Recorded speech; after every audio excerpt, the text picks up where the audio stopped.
The Neighborhood, Part 3. The whisper faded, swallowed by the cold night air.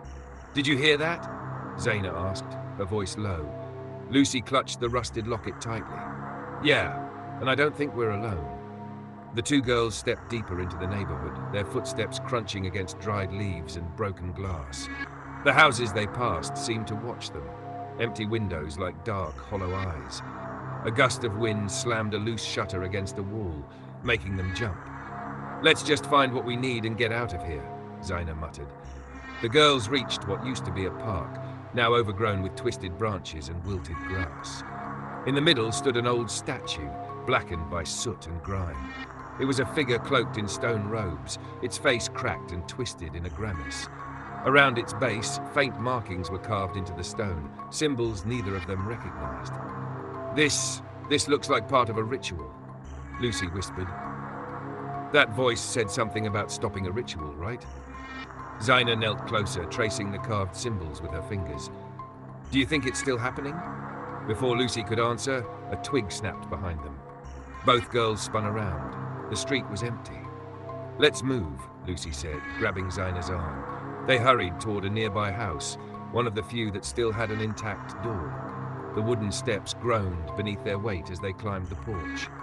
Lucy reached for the door handle, cold and rusted, but before she could turn it, the door creaked open on its own. Inside, the air was damp and sour.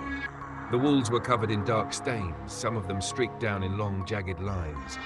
Old furniture lay overturned, and deep scratches were gouged into the floor. "This place was attacked," Zaina whispered. Lucy knelt by the scratches, her fingers tracing the marks.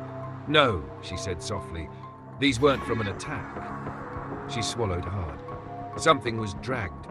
Before they could react, footsteps echoed from upstairs, slow, heavy steps.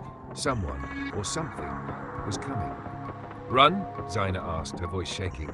"Run," Lucy confirmed. They bolted out the door just as a figure appeared at the top of the stairs, a tall, shadowed shape with wide, unblinking eyes. It moved fast, too fast. The girls barely made it back to the street before the door slammed behind them. From inside, the muffled sound of chanting filled the air, low, rhythmic words that didn't sound human. "We need to find someone who knows what's happening," Lucy panted. "Someone who survived all this." Zaina's face paled.